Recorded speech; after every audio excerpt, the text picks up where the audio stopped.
बच्चे यहाँ पे इस वक्त।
ये 20 बरस की दास्तान है जिसका आगाज 8 अक्टूबर 2005 की सुबह 8:50 को रेक्टर स्केल पर नमूदार होने वाले 7.6 की शिद्दत वाले जलजले से हुआ।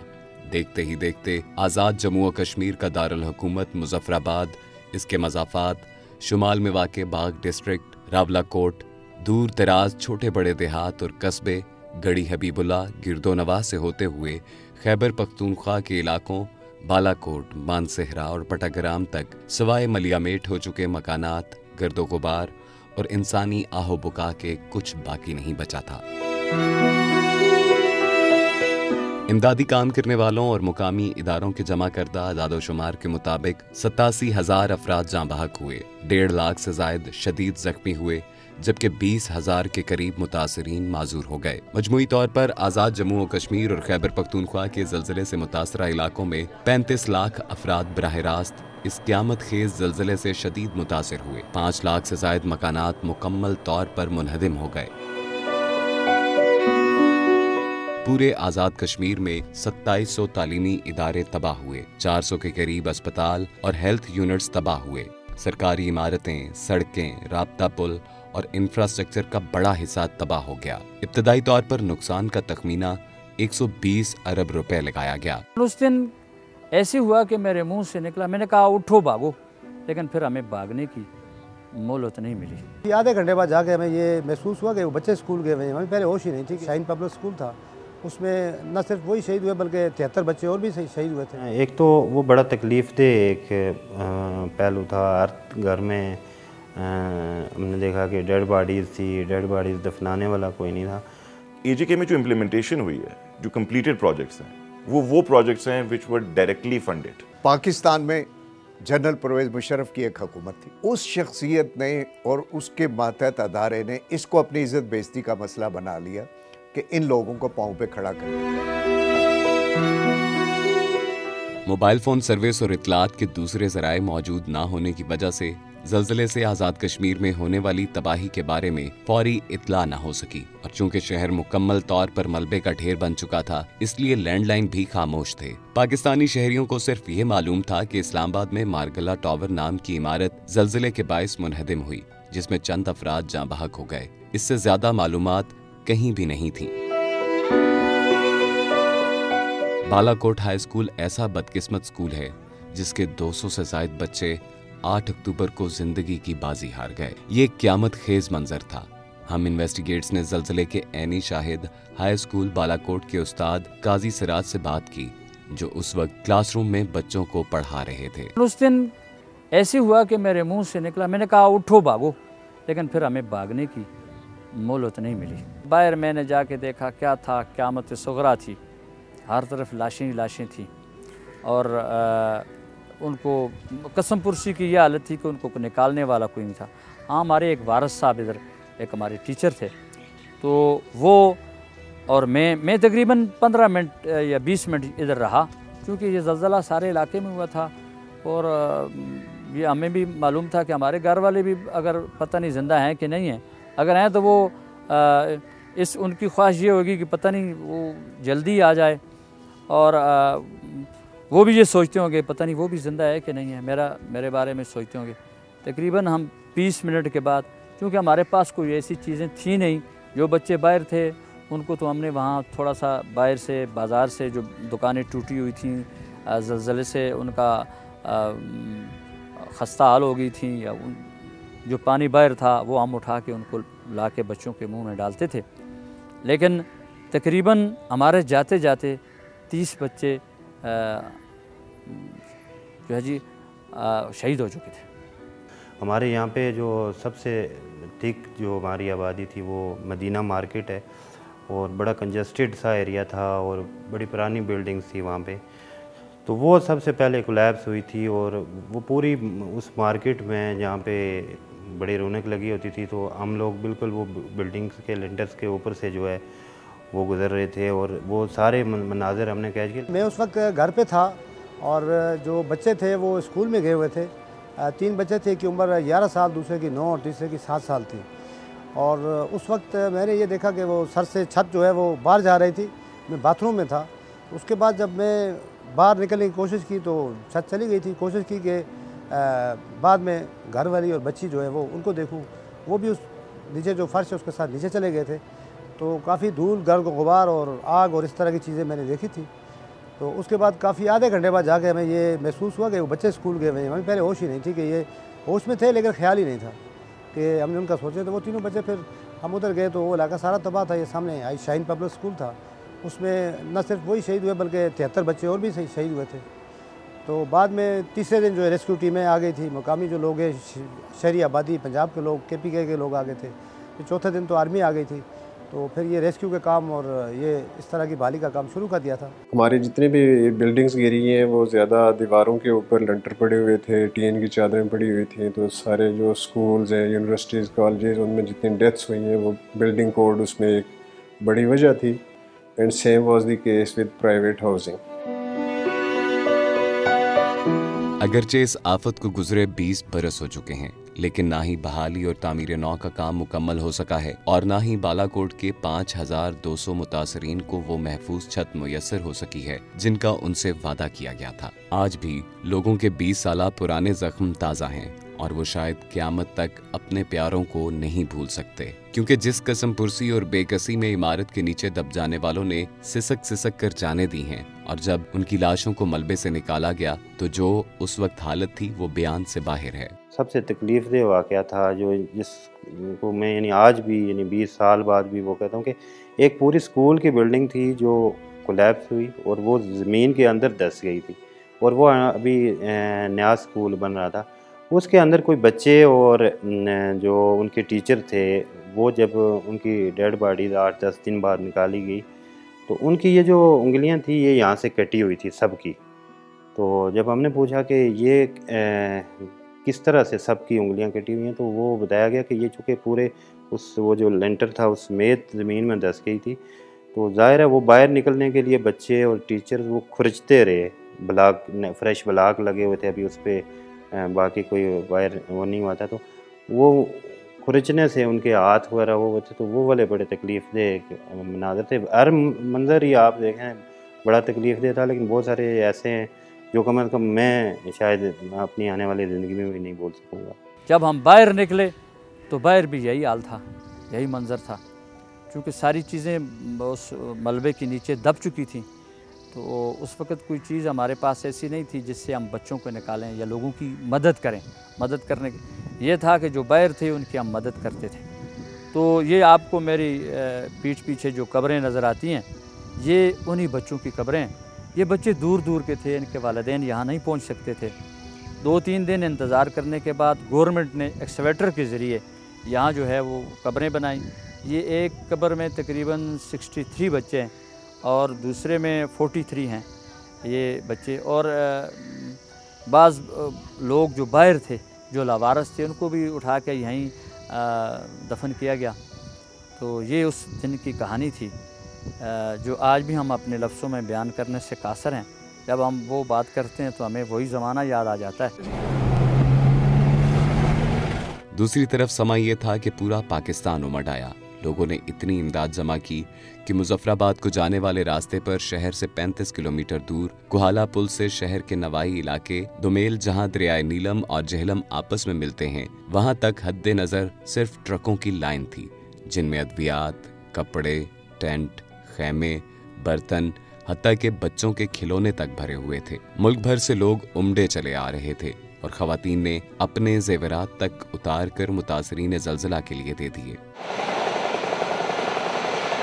दुनिया का शायद ही कोई ऐसा मुल्क हो जिसने मुतासरीन की इमदाद के लिए पाकिस्तान की अपील पर लब्बैक न कहा हो। छोटे छोटे ममालिक, हत्ता कि क्यूबा तक से डॉक्टर्स और इंजीनियर्स भी पाकिस्तान पहुंच चुके थे। ये वो सूरत हाल थी जिसको आज भी कश्मीर और बालाकोट के मुतासरीन नहीं भूल सके। दुनिया आई हमारे साथ, नेटो बिलखसूस, फिर टर्किश आए और लोग आए। तो इसका मतलब है कि उस वक़्त का जो ताकत का महवर और मरकज़ इस्लामाबाद और रावलपिंडी में था, उसकी प्रायोरिटी नंबर 1 ज़लज़ला मुतासर इलाके थे, मुजफ्फराबाद, बाग, रावलाकोट, बालाकोट। और उनका टारगेट था, स्लोगन था कि बिल्ड बैक बेटर। ये इसी शहर में जनरल परवेज़ मुशर्रफ साहब जब एक रात यहाँ रहे थे 5AK में, कारवान में, और उस रात भी 2-3 दफ़ा आफ्टर शॉक्स हुए, यहाँ से लोग भाग रहे थे, कमज़ोर लोग भाग चुके थे। तो ये उसी मीटिंग में कहा गया था, नहीं सब यहाँ रहेंगे, कोई नहीं भागेगा और इसको पहले से बेहतर बनाया जाएगा, बिल्ड बैक बेटर। जो पॉजिटिव चीज़ हमने देखी वो पाकिस्तान का कराची से लेकर और KP तक जो मोहब्बत और जो जज्बा था वो हमने देखा कि वो कितना वालियाना था और किस तरीके से लोग मुजफ्फराबाद आए। मैंने खुद देखा कि कोहाला से ट्रकों की लाइन स्टार्ट हो रही थी मुजफ्फराबाद तक। इतना ज़्यादा यहाँ पर रिलीफ का सामान लोगों ने दिया और जो जिसकी जेब में था वो अपने जेब लेकर यहाँ पर मुजफ्फराबाद पहुँचा। तो ये जो मोहब्बत थी ये हमें मिली। ये मोहब्बत जो थी इसको हमारी नस्लें भी नहीं भूल सकती और इसके लिए शुक्रगुजार हमेशा रहेगी। मुतासरीन की बहाली का काम शुरू हुआ और हुकूमत पाकिस्तान ने इस्लामाबाद में एक बैनुल-अक़वामी कॉन्फ्रेंस मुनक्किद की, जिसमें अक़वाम मुत्तहिदा के सेक्रेटरी जनरल कोफी अन्नान समेत दुनिया भर से आए हुए मंदुबीन ने शिरकत की और ज़लज़ला मुतासरीन की मदद का वादा किया गया।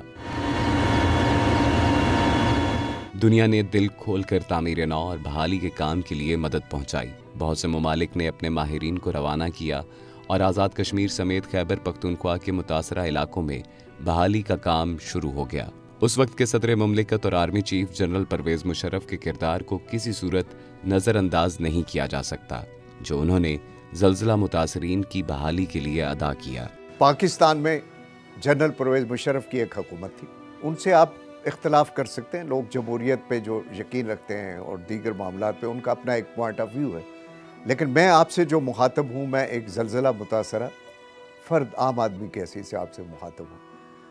उस शख्सियत ने और उसके मातहत अदारे ने इसको अपनी इज़्ज़त बेइज़्ज़ती का मसला बना लिया कि इन लोगों को पाँव पे खड़ा करना है, वापस लाना है। ये उन्होंने टारगेट नंबर 1 बना लिया, बाकी काम छोड़ गए।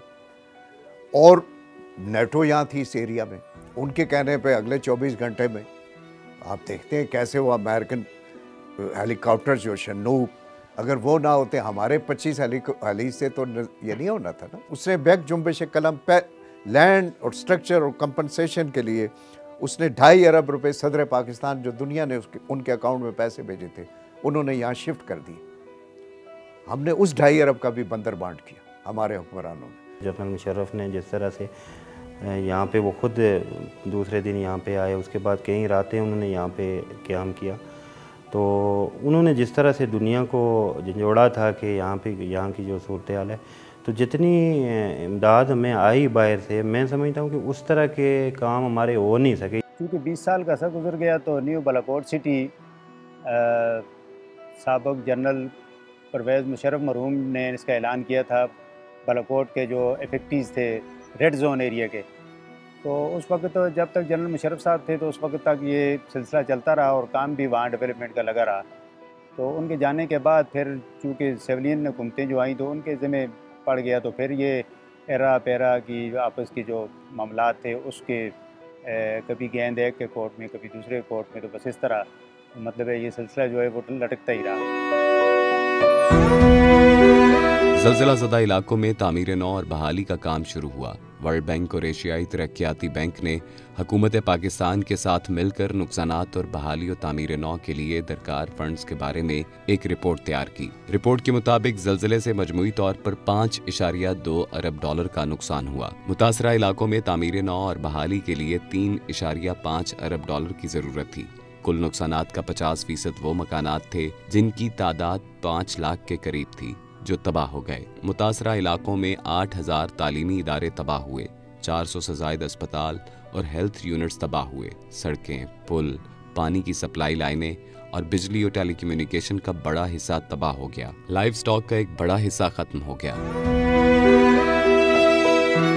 पाकिस्तान में पहली मर्तबा एरा नाम का एक इदारा कायम किया गया जिसका काम ज़लज़ला ज़दा इलाकों में बहाली और तामीर नौ के काम की निगरानी था। आज़ाद जम्मू और कश्मीर में इस मकसद के लिए सेरा नाम का इदारा कायम किया गया जिसकी जिम्मेदारी में एरा की ज़ेर निगरानी रियासत में तामीर नौ और बहाली के काम को सरअंजाम देना था।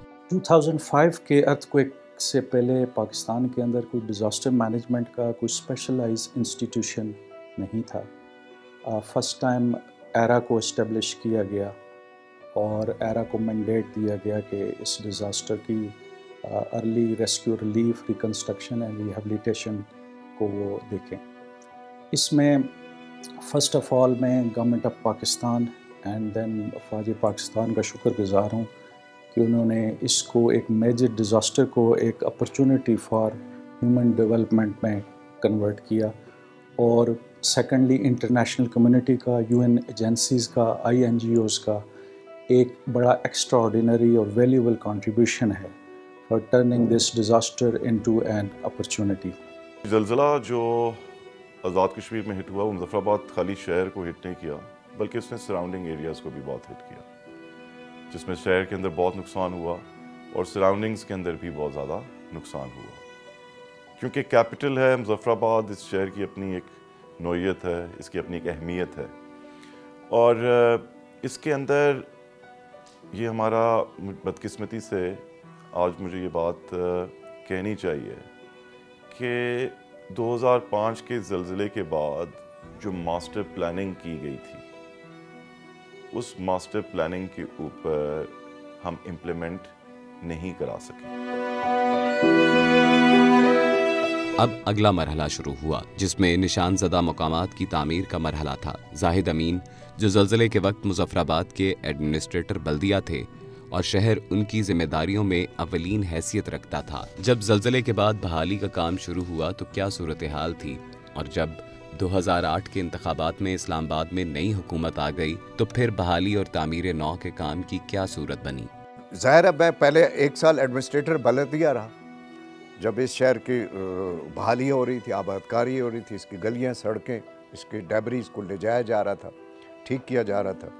वो एक तारीख़ी अमल हुआ और दुनिया ने देखा कि यहाँ रोने धोने वाली बात नहीं हुई, यहाँ 21 घंटे काम हुआ, 3 घंटे रेस्ट हुआ। उस पर UN बहुत खुश हुआ, उस पर नेटो जो जब तक रहे देखते रहे, उस पर हमारी फ़ौज को बड़ा फ़ख्र रहा। हमारे साथ रात गए देर तक कमांडर्स अवेलेबल होते थे और बेहतरीन काम हुआ। वो दुनिया जो समझती थी ये साल में होगा, वो अप्रैल 2006 में वो ऑलमोस्ट यहाँ पे बेहतर हो चुकी थी सिचुएशन। लेकिन ये सारा सिलसिला टूट गया सितंबर 2008 में। तो मैंने सन ऑफ द साल के हैसियत से फैसला किया कि जाहिद अमीन ये तो ज़ाहिर है आपने नौकरी के लिए तो नहीं कर रहे, या तो आपकी नौकरी और गाड़ी मसला है। तो मैंने वज़ीर आज़म पाकिस्तान की आमद से पहले ही मीटिंग की, बैसीती चेयरमैन, मैंने कहा कि ये जुल्म हो रहा है, ज़्यादती हो रही है, हम डेविएट कर रहे हैं, हम असल चीज़ों को बस से पुश डाल रहे हैं। हमने एहतजाज किया तो सिस्टम हिल के रह गया, इसको क्या हो गया भाई।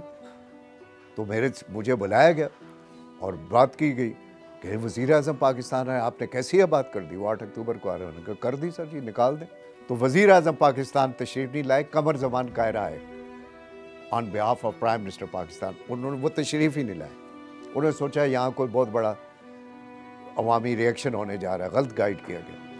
तो कमर ज़मान कायरा है, मैंने उसका बाइकआउट किया। बैसीत चेयरमैन डेवलपमेंट अथॉरिटी मुज़फ़्फ़राबाद। एक इलाका है तारिकाबाद का, वहाँ जो तामीरात हुई हैं, मैं ज़ाती तौर पे देखा है कई तामीरात में बहुत पुअर क्वालिटी ऑफ स्टील जो है क्वांटिटी ऑफ स्टील यूज़ की गई है। अब वो मकान खुदा न खास्ता अगर गिरते हैं तो वो अपने आप को नुकसान नहीं पहुंचाएंगे, वो चूंकि ढलवान पे हैं, वो ऊपर से लेकर नीचे तक जितने मकान उनकी ज़द में आएंगे उन सबको नुकसान पहुंचाएंगे। आज़ाद कश्मीर हुकूमत पर जो तनकीद की जाती है कि उसने ज़लज़ला बहाली और तामीर नौ के काम की जिम्मेदारी क्यों न ली, तमाम फैसले इस्लामाबाद में बैठे हुए एरा के आला हुकाम ही करते रहे, जो बहुत हद तक ज़मीनी हकाइक से नावाकिफ थे। मुकामी सहाफ़ी तारिक नक्काश इसको किस तरह देखते हैं? अवामी सतह पे तो आवाज़ उठती रही, लोग मीडिया भी बोलता रहा, लेकिन जो stakeholder real stakeholders थे, पॉलिसी मेकर्स थे, एक तो अलमिया ये है कि आज़ाद कश्मीर की हुकूमतों ने इसकी ओनरशिप नहीं ली। मैं समझता हूँ फेडरल गवर्नमेंट की भी एक गलती थी कि उन्होंने एरा बनाया। एरा का सेटअप जो है मरकज़ी लेवल पे था, उसमें बड़े ताकतवर लोग थे और वो बाज़ मुकामात पे सिर्फ बाज़ इलाक़ों में सिर्फ उन्होंने पॉलिसी मेकिंग नहीं की, वो एग्जीक्यूशन फेज़ में भी खुद चले गए। तो ये जो प्रोजेक्ट्स थे अर्बन डेवलपमेंट के ख़ास तौर पे जो चाइनीज़ प्रेफरेंशियल क्रेडिट पे लोन लिया था उससे हमने बनाए, उसमें हमने इंडिपेंडेंट PMUs बनाए, उनके हेड्स का तकर्रुर एरा ने किया इस्लामाबाद से। वो आज़ाद कश्मीर हुकूमत को अगर किसी मामले में ऑन बोर्ड लेते तो लेते, उनकी मर्जी थी। They were not bound to take the government of Azad Kashmir on board vis-a-vis those project. Ground breaking हो रही थी वज़ीर आज़म हाउस की, मैं मीडिया में था, मैं कह रहा था ये जुल्म है, तो ज़ाहिर उन्होंने मुझे बाद में फारग कर दिया। 2005 के बाद मुज़फ़्फ़राबाद के तमाम नालों में आज पक्की कंस्ट्रक्शन जो है वो हो गई है।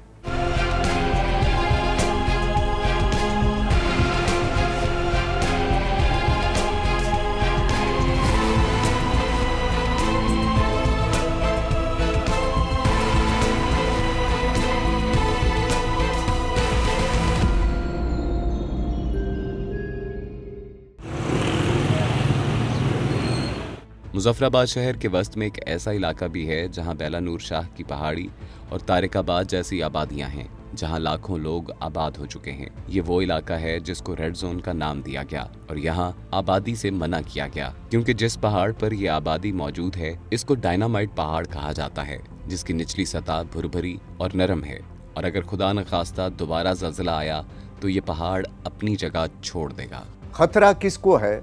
जहाँ जायका ने कहा था कि इस बेला नूर शाह की पहाड़ी पे ये बहुत बड़ा स्लिप है, ये एरिया ही खुदा न खास्ता अगले अर्थक्वेक में निकल जाना है, इस पे मजबूत बिल्डिंग भी बनेगी तो वो नहीं ठहर पाएगी। मजबूत तो बनी नहीं है, देहात से आए हुए अवाम जो है उन्हें रोका नहीं जा सका।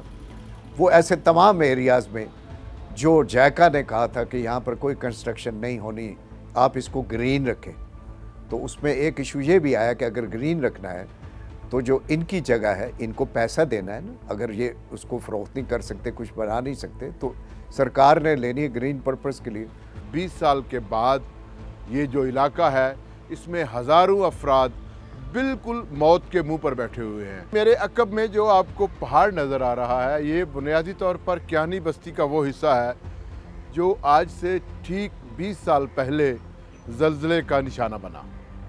इस पहाड़ को बाद में माहिरीन ने डायनामाइट पहाड़ का नाम दिया और ये वहाँ से शुरू होकर तारकाबाद तक आता है और अब ये गुंजान आबाद आबादी है। इस पहाड़ी के बारे में जायका ने और जो रिहेबिलिटेशन और रिकन्स्ट्रक्शन के अदारे थे उनकी तरफ से सख्ती के साथ ये कहा गया कि ये वो पहाड़ी है जिसके नीचे की जो सरफेस है वो बहुत बुरबुरी मिट्टी की बनी हुई है, जिसके बारे में ये कहा जाता है कि ये किसी भी वक्त किसी थोड़ी सी जुम्बश के बाद अपनी जगह से हिल सकता है।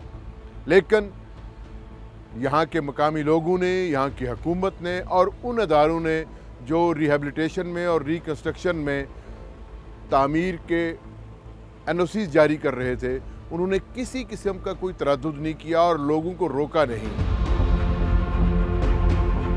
एक तरफ शहर में जाबजा गैर कानूनी तामीरात हो रही थीं, तो दूसरी तरफ अर्बन एरिया से हटकर अरबों रुपए खर्च करके वज़ीर आज़म हाउस बना दिया गया और ऐवान सदर की वसी और अरीज़ इमारत तामीर कर दी गई। वज़ीर आज़म हाउस में आज तक किसी वज़ीर आज़म ने रिहाइश नहीं रखी। यही सूरत हाल ईवान सदर की भी है। एक चीफ सेक्रेटरी था खालिद सुल्तान, एक डिप्टी चेयरमैन एरा जो थे वो जनरल सजाद अकरम थे।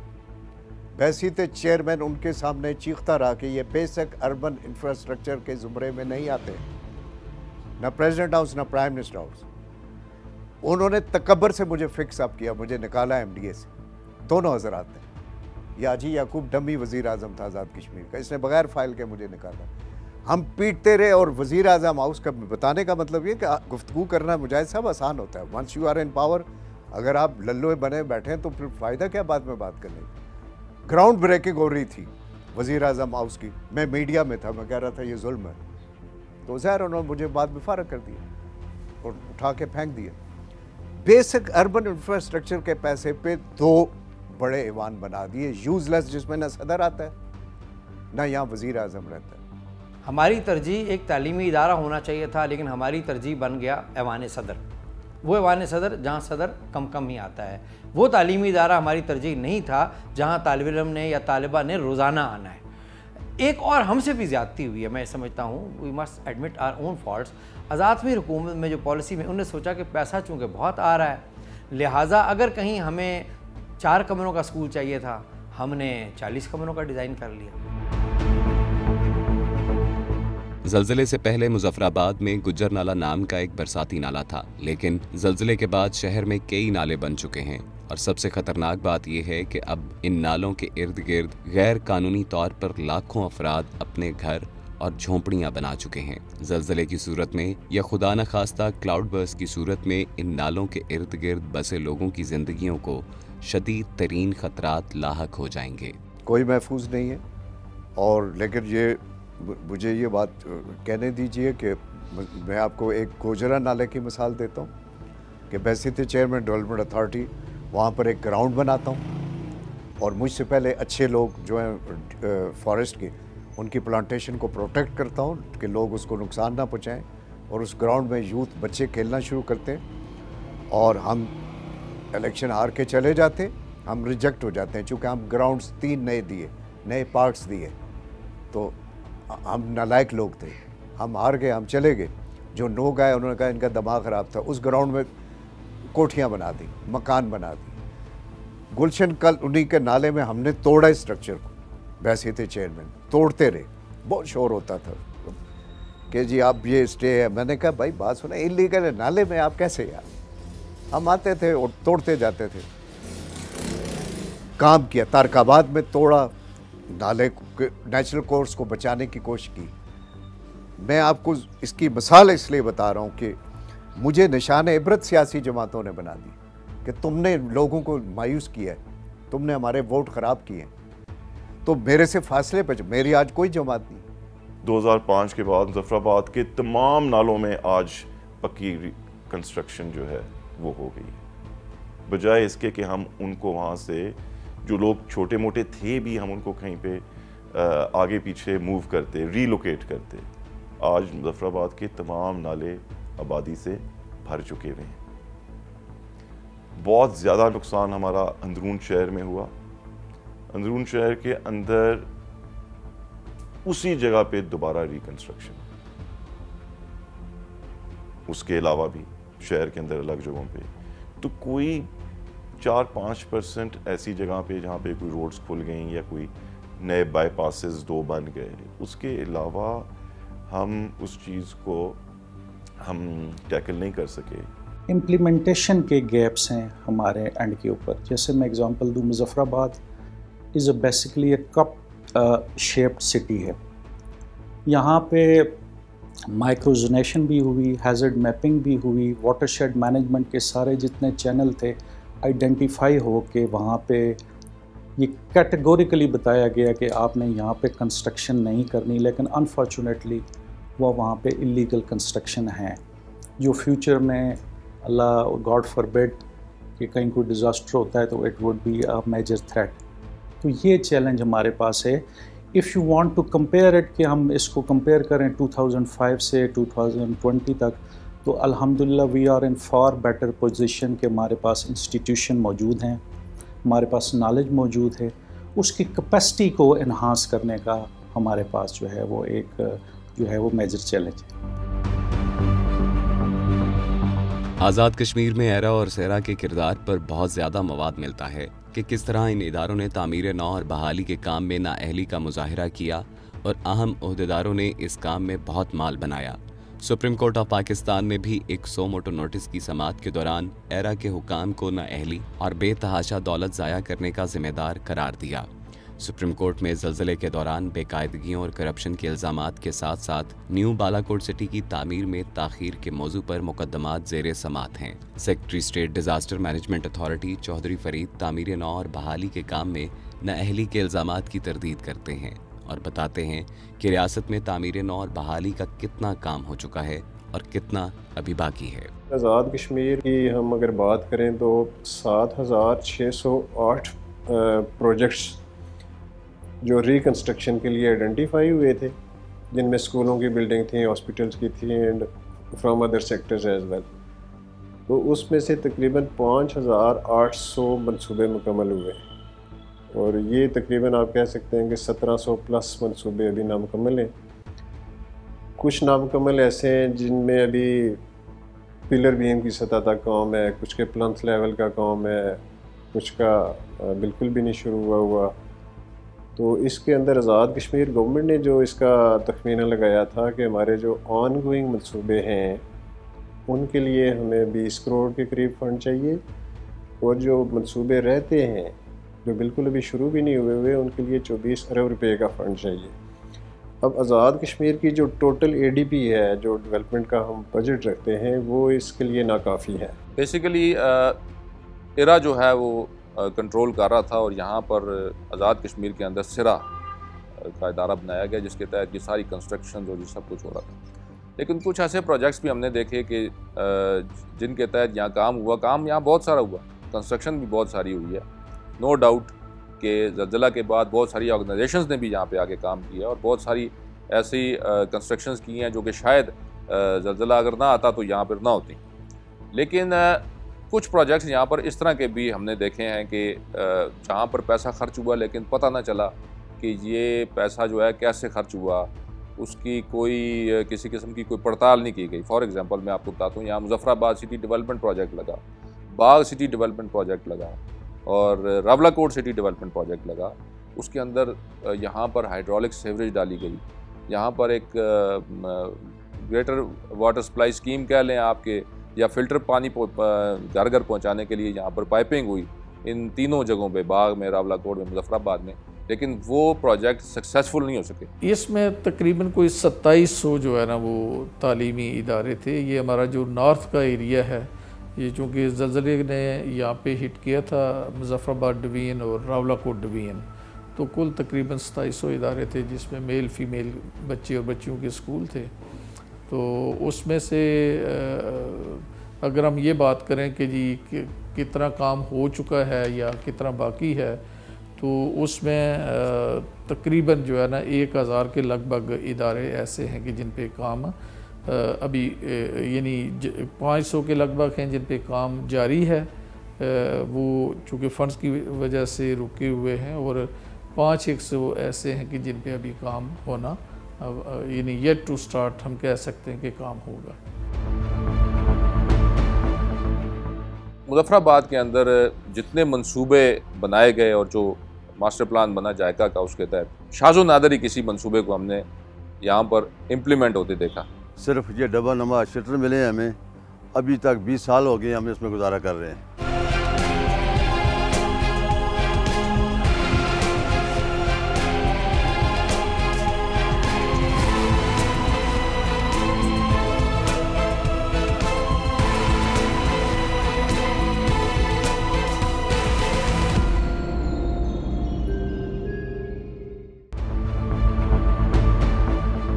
दो 2021 से सेरा को एरा की तरफ से फंडिंग रोक दी गई है और इस दौरान सेरा के तमाम तामीराती काम रुक चुके हैं। सेरा ने स्कूलों और अस्पतालों की तामीर के लिए जिन ठेकेदारों से काम करवाया है उनके 440 मिलियन रुपए अभी तक अदा नहीं किए जा सके। सेरा के मुलाजमीन की तादाद 100 से जायद है और इनकी तनख्वाहों पर हर माह 1 करोड़ रुपए से जायद खर्च आता है, लेकिन सेरा के पास एक पाई भी नहीं। 2021 के बाद फंड्स का वो फ्लो नहीं है जिसकी वजह से ये काम रुका हुआ है अगर ये फंड्स मिलते रहते तो इस वक्त तक अच्छे खासे तालीमी इदारे वो मुकम्मल हो चुके होते। गवर्नमेंट ऑफ पाकिस्तान ने डिसाइड किया कि डिज़ास्टर मैनेजमेंट के जितने इंस्टीट्यूशन हैं फेडरल सेटअप में, उन्हें अंडर वन अम्ब्रेला लाया जाए, under NDMA। That also involves the subsuming of ERA into NDMA। वो प्रोसेस स्टिल अभी ट्रांजिशनल फेज़ में है। इन द मीन टाइम ये हुआ कि फेडरल गवर्नमेंट ने जो हमारा एपेक्स फोरम है एरा का, एरा कौंसिल लेवल पे, ये डिसाइड किया कि जो लेफ़्ट ओवर पोर्टफोलियो है वो रिस्पेक्टिव गवर्नमेंट्स को हैंड ओवर किया जाए for completion from their own sources. उसमें AJK का स्टांस ये है कि we are not being part of national finance commission और हमारा डेवलपमेंट बजट का साइज़ बहुत लिमिटेड है, तो ये तकरीबन को 45 बिलियन रुपीज़ का लेफ़्ट ओवर पोर्टफोलियो है, तो इसको हम अपने रिसोर्स से कैटर फॉर नहीं कर सकते। मारूफ मुकामी समाजी और सियासी कारकुन फैसल जमील ने इस दौरान ये इंकशाफ भी किया कि किस तरह तामीर नौ और बहाली के लिए मुख्तस रकम को इस्लामाबाद ने दूसरे मकामात पर मुंतकिल कर दिया। मुजफ्फराबाद सिटी जो है इसका 55 अरब रुपया BISP प्रोग्राम में डाल दिया गया। उस वक़्त जरदारी साहब थे और उन्होंने इसका 55 अरब रुपया उस वक़्त BISP प्रोग्राम में इस्तेमाल किया और इसके बारे में मुख्तलिफ वीडियोज़ भी हैं। साबिक जो वज़ीर-ए-आज़म हैं फ़ारूक हैदर साहब, उन्होंने भी इस पर इज़हार ख्याल किया है। मुज़फ़्फ़राबाद के अंदर जितने मंसूबे बनाए गए और जो मास्टर प्लान बना जायका का, उसके तहत 104 से ज़्यादा मंसूबे थे, उनमें से शाज़ो नादर ही किसी मंसूबे को हमने यहाँ पर इम्प्लीमेंट होते देखा। मुज़फ़्फ़राबाद के पुराने शहर को जो ज़लज़ले से तबाह हो चुका था, रेड जोन करार दे दिया गया कि यहाँ पर कोई तामीरात नहीं हो सकती। जिन लोगों के मकानात तबाह हुए थे उनके लिए सैटेलाइट टाउन नंबर 1 लंगरपुरा और टाउन नंबर 2 थोथा नामी जगह पर बनाने के लिए जगह मुख्तस की गई, लेकिन आज तक ये टाउन तामीर नहीं हो सके। जगह मुख्तस है लेकिन लोगों को अलाटमेंट्स नहीं की जा रही। जाहिद अमीन कहते हैं, मैं लिखता रहा, मैं सिर्फ लिख सकता था, वैसे तो अलाटमेंट कमेटी, मैं वज़ीर-ए-आज़म नहीं था, मैं चीफ सेक्रेटरी नहीं था, तो हम तो बर वक्त बताते रहे, सोसाइटी भी और बताती रही। दुनिया में हर जगह होता है कि चीज़ें 100% शफाफ नहीं होती, लेकिन यहाँ ये हुआ कि अगर आपने कोई जायज़ बात की, अगर सिविल सोसाइटी ने कोई जायज़ बात की, उसे वक्त की डेवलपमेंट अथॉरिटी ने, यह वक्त का फिजिकल हाउसिंग प्लानिंग एक सेक्रेटरी, उसको हुकूमत तनख्वाह देती, गाड़ी देती है, एक ACS डेवलपमेंट उस स्टीयरिंग कमेटी का इंचार्ज होता है, एक चीफ सेक्रेटरी होता है। किसी ने कोई बॉदर नहीं किया। वो दोनों सैटेलाइट टाउन वैसे ही चल रहे हैं और मज़ीद जो बनने थे उस पर किसी ने कोई तवज्जो नहीं दी। 6000 ख़ानदानों को इस सिटी से निकालना था और उनको निकाल कर उनके लिए सैटेलाइट टाउन्स बना के उनको वहाँ पे लेकर जाना था, लेकिन हुआ ये कि बजाय इसके कि वो उनको मूव करवाते, इन्होंने कारोबार उस पर लगा दिया और प्लाट्स बेचने शुरू कर दिए। यहाँ लंगरपुरा और ठोठा 2 इन्होंने सैटेलाइट टाउन्स बनाए और वहाँ पर इन्होंने प्लाट्स फ़रोख्त किए, हालांकि वो ज़लज़ला ज़दगान के लिए थे, जो रेड जोन एरिया के मुतासरीन थे उनके लिए थे, जो मुज़फ़्फ़राबाद सिटी डेवलपमेंट प्रोजेक्ट के मुतासरीन थे उनके लिए थे, लेकिन ये कारोबार किया गया। अभी भी अगर आप जाएँ, यहाँ जो ऐसी सड़कें हैं जो गिर गई ज़लज़ले में और उनकी 20वीं एनिवर्सरी शायद हो जाए, अभी ये 2 मेल जगह है, ये सड़क गिरी हुई है, लोगों के साथ मकान है, उनमें दरारें पड़ी हुई हैं, वो सड़क गिरी है, 20 साल से गिरी हुई है, उसकी तरफ कोई तवज्जो नहीं दे रहा। आज़ाद ज़राए और बाज़ ज़िम्मेदारों का दावा है कि ज़लज़ला मुतासरीन की बहाली के लिए 3 अरब 50 करोड़ डॉलर की इमदाद वर्ल्ड बैंक, एशियाई तरक्याती बैंक, यूरोपीय यूनियन, अमेरिका और दुनिया के कई ममालिक की तरफ से मौसूल हुई, लेकिन इस भारी रकम की यकमुश्त वसूली का कोई रिकॉर्ड मौजूद नहीं, क्योंकि कई ममालिक बशमूल तुर्किया, सऊदी अरब और कई खलीजी ममालिक ने अपनी इमदाद को अपने इदारों और माहिरीन की मदद से तामीरात और बहाली के काम पर खर्च किया। गैर मुल्की इमदाद का वो हिस्सा जो मुतासरा इलाकों में तालीमी इदारों, हेल्थ यूनिट्स और दीगर सरकारी इमारतों की तामीर और बहाली पर खर्च होना था, वो एरा को फराहम किया गया, जिसके बारे में लातादाद कहानियां गर्दिश करती रहती हैं। जो इदारे गैर मुल्कियों ने बनाए वो तामीर का आला नमूना है और उन पर कोई सवाल नहीं उठता। चुपते हुए सवालात और एतराज़ात जहां मुज़फ़्फ़राबाद में रेड जोन के इलाके में बेतहाशा तामीरात पर उठते हैं, वहां मुकम्मल तौर पर तबाह हो जाने वाले खैबर पख्तूनख्वा के शहर बालाकोट को नाकाबिल रिहाइश करार देकर रेड जोन करार दे दिया गया, जहां किसी किस्म की तामीरात की इजाज़त नहीं होगी और बालाकोट चूंकि मुकम्मल तौर पर तबाह हो चुका था, इसलिए उसके 5200 खानदानों को नए सिरे से आबाद करने के लिए हज़ारा मोटरवे के करीब न्यू बालाकोट सिटी बसाने का फैसला हुआ। न्यू बालाकोट सिटी के तनाज़े से पहले पुराने बालाकोट सिटी को देखना जरूरी है, जो तबाह व बर्बाद होने के बाद इन 20 बरसों में रेड जोन करार दिए गए इलाके में फिर से आबाद हो चुका है। पुराने बालाकोट में 8 अक्टूबर 2005 को शहर में हजारों अफराद जान की बाजी हार गए। तालीमी इदारों में तलबा और तालिबात की बड़ी तादाद शहीद हो गई। हर खानदान और हर फर्द के पास दुख की लातादाद कहानियां हैं। मुतासरीन को फौरी तौर पर सर छुपाने के लिए थर्मोपोल भरे जस्ती शेल्टर्स फराहम किए गए, जिनकी मियाद 10 साल थी। ये मियाद अगरचे खत्म हो चुकी है, लेकिन शहरी इन्हीं शेल्टरों में आबाद हैं। जिनकी माली हालत बेहतर थी, उन्होंने शेल्टरों के साथ नई पुख्ता तामीरात कर ली हैं। शहर में नई इमारत बनाने पर पाबंदी है, लेकिन शहर ने तेजी के साथ फिर से इंसानों से लबालब भरी हुई आबादी का रूप धार लिया है। फी खानदान 1,75,000 रुपए की इमदाद से ना कोई अपना घर बना सकता था और ना ही रकम किसी को यकमुश्त मिली है। 3-4 एक साथ में मिलने वाली ये रकम रोजमर्रा के अखराजात में सर्फ हो चुकी है और लोगों के पास अपनी बेबसी और नए बालाकोट सिटी की कहानियां हैं, जिसकी तामीर के लिए अब मामला सुप्रीम कोर्ट में है। हमें ये कहा गया कि भाई आगे आपको 20 किलोमीटर के फासले पर बकराल सिटी बना कर देंगे। उस वक्त तक आपको कोई चीज़ नहीं मिलती, सिर्फ ये डबल नमा शेल्टर मिले हैं हमें। अभी तक 20 साल हो गए हम इसमें गुजारा कर रहे हैं। तो बकराल सिटी का मसला जूँ का तू है। सिटी का हालात ये कि 15,435 कनाल ज़मीन इन्होंने ख़रीदी, बहुत अच्छी जगह है। फिर बाद में जब इन्होंने कुछ नहीं बनाया, छोड़ दिया, तो उस पर वो जो मकामी लोग थे, मालकान थे वहाँ पर, उन्होंने उस पर कब्जा कर लिया। वो काश्तकारी करते हैं वहाँ पर। जैसे आज़ाद कश्मीर हुकूमत के पास रेड जोन में तामीरात के बारे में कोई जवाब नहीं और मुतबादिल सेटलर टाउन वीरान पड़े हैं, बालाकोट में न्यू बालाकोट सिटी की 16,000 कनाल ज़मीन हुकूमत, जिसका मालिकान को मुआवजा अदा कर चुकी है, बिल्कुल वीरान पड़ी है। वो ज़मीन मालिकान जो मुआवजा ले चुके गैर कानूनी तौर पर इस ज़मीन पर काश्तकारी कर रहे हैं और तामीरात हो रही हैं। आज़ाद कश्मीर के सरकारी इदारे स्टेट डिज़ास्टर मैनेजमेंट अथॉरिटी और सिरा इस्लामाबाद की तरफ देख रहे हैं कि वहाँ से कोई नगद इमदाद पहुँचे और मामूल का काम दोबारा शुरू हो। बिल्कुल इसी तरह खैबर पख्तूनख्वा की सूबाई हुकूमत, जिसको न्यू बालाकोट सिटी की तामीर की जिम्मेदारी दी गई थी, उसकी नज़रें इस्लामाबाद की तरफ उठी हुई हैं कि वो उस तबाहशुदा शहर की नई जगह पर तामीर के लिए फंड्स दे। ये कहना मुश्किल है कि खुद इस्लामाबाद किस तरफ देख रहा है।